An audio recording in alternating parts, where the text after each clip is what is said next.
اللہ تعالی علیہ وسلم نے فرمایا شعبان میرا مہینہ ہے، رمضان میرے رب کا مہینہ ہے۔ اتنی برکتوں والا مہینہ، اتنی شانوں والا مہینہ، آپ نے کچھ باتوں کا بڑا ہی خیال رکھنا۔ ایک تو آپ نے کوشش کرنی ہے نمازیں ذوق کے ساتھ پڑھی جائیں، آپ نے مسجد کے ساتھ دلچسپی پیدا کرنی ہے۔ آپ یہ کہیں کہ زیادہ سے زیادہ میں نہ دوسروں کو نواز سکوں، میں نہ چپکے سے پہنچوں کسی غریب تک، خود سے جاؤں اور اس کو اپنا موسم سمجھیں جس کی وجہ سے اللہ آپ کو ثواب دے رہا ہے، اس کو موسم سمجھیں جس کی وجہ سے اجر مل رہا ہے۔ احساس ہم نے بہت زیادہ پیدا کرنا ہے۔ ہم نے دیکھنا ہے کہ میں کس جگہ میری ضرورت ہے، میں کس طرح کر کے کام آ سکتا ہوں، وہاں اپنی خدمات کو پیش کرنا ہے۔ میرے رسول پاک علیہ السلام نے فرمایا کہ جب رب نہ مانے تو پھر وہ کمزوروں کے صدقے مان جاتا ہے، پھر وہ ضعیفوں کے صدقے مان جاتا ہے۔ فرمایا اللہ تم سے بارشیں روکنا چاہتا ہے پر تمہارے ضعیفوں، کمزوروں، غریبوں کے صدقے، مجبوروں کے صدقے وہ تم پر بارشیں برساتا ہے۔ حضور فرماتے ہیں رب اشغاظ اغبر لو اقسم علی اللہ لا برا۔ کچھ ایسے لوگ ہوتے ہیں کہ ان کے بالوں میں خاک پڑی ہوتی ہے، چہروں پہ مٹی الجھے ہوئے ہوتے ہیں، لیکن اگر وہ اللہ پہ قسم کھا لیں تو اللہ ان کی قسم بھی پوری کر دیتا ہے، قسم بھی۔ حضرت سیدنا عبداللہ ابن عمر فرماتے ہیں میں حضور کی مجلس میں حاضر تھا، حضور مانگنے لگے اللہ سے، حضور اللہ سے مانگنے لگے۔ میں تو کئی دفعہ یہ دعا بھی مانگنے لگ جاتا ہوں کہ اللہ تو ان دعاؤں کی طرف تو دیکھ جو تیرے رسول نے ہمارے لیے مانگی۔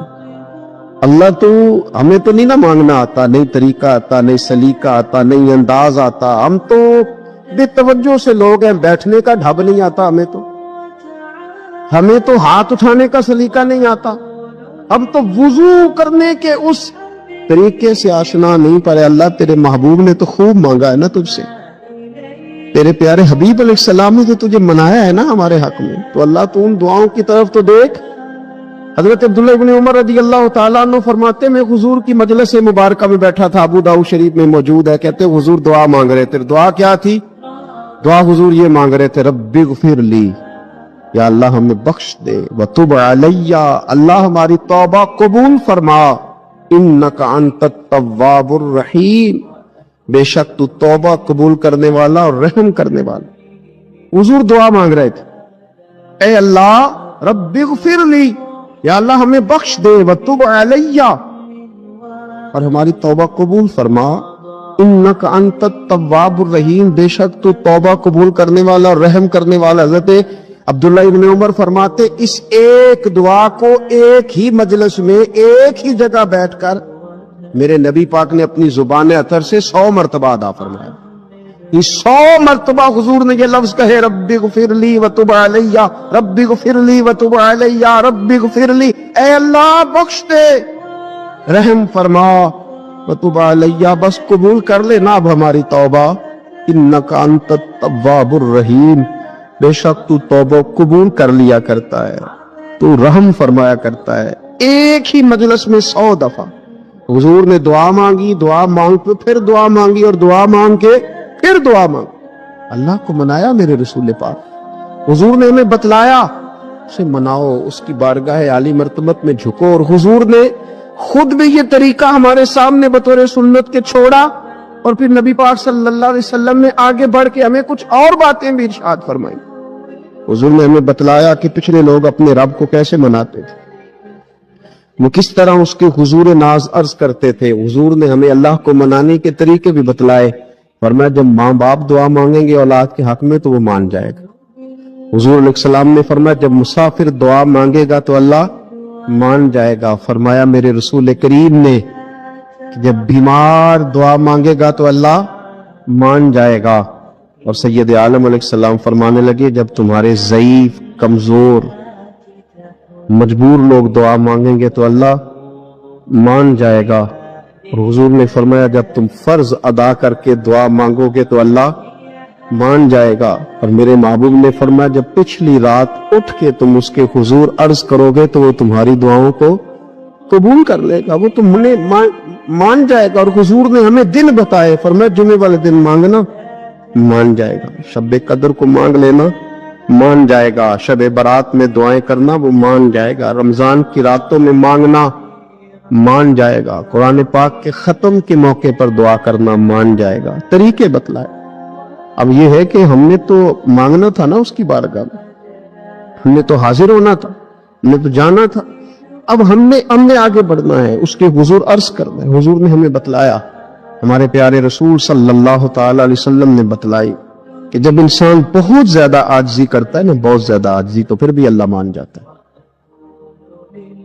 جب وہ اس کے حضور بہت عجز کا اظہار کرتا ہے، بہت زیادہ عجز کا اظہار کرتا ہے، وہ ڈر جاتا ہے اس سے۔ وَلِمَنْ خَافَ مَقَامَ رَبِّهِ جَنَّتَانِ، فرمایا جو میرے سامنے کھڑے ہونے سے ڈرے گا میں اسے 2 جنتیں عطا کروں۔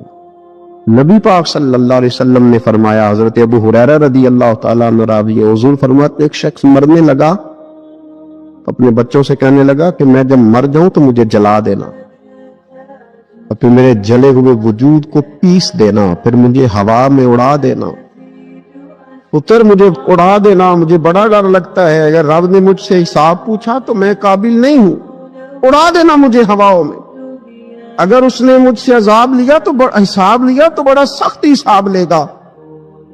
حضور فرماتے ہیں، بخاری میں موجود ہے، اس کے بچوں نے اسی طرح کیا، اس کے مرنے کے بعد اسے جلایا، ہوا میں اڑا دیا۔ اللہ کے محبوب فرماتے ہیں رب کریم نے حکم دیا زمین کو کہ اس کے ذرات کو جمع کرو، زمین نے ذرے جمع کیے، خدا نے حکم دیا تو اس کا وجود پھر سے اسی شکل میں آیا، تو رب کریم نے فرمایا یہ جو تو نے وصیت کی تو کیوں کی؟ اللہ جانتا ہے کہ نہیں جانتا؟ یہ کی تو کیوں کی؟ تو رو پڑا، کہنے لگا اللہ میرے اندر تو طاقت نہیں تھی تیرے سامنے کھڑا ہو کے حساب دے سکوں، تجھے منانے کے لیے تیرے خوف سے ڈر گیا، میں ڈر گیا۔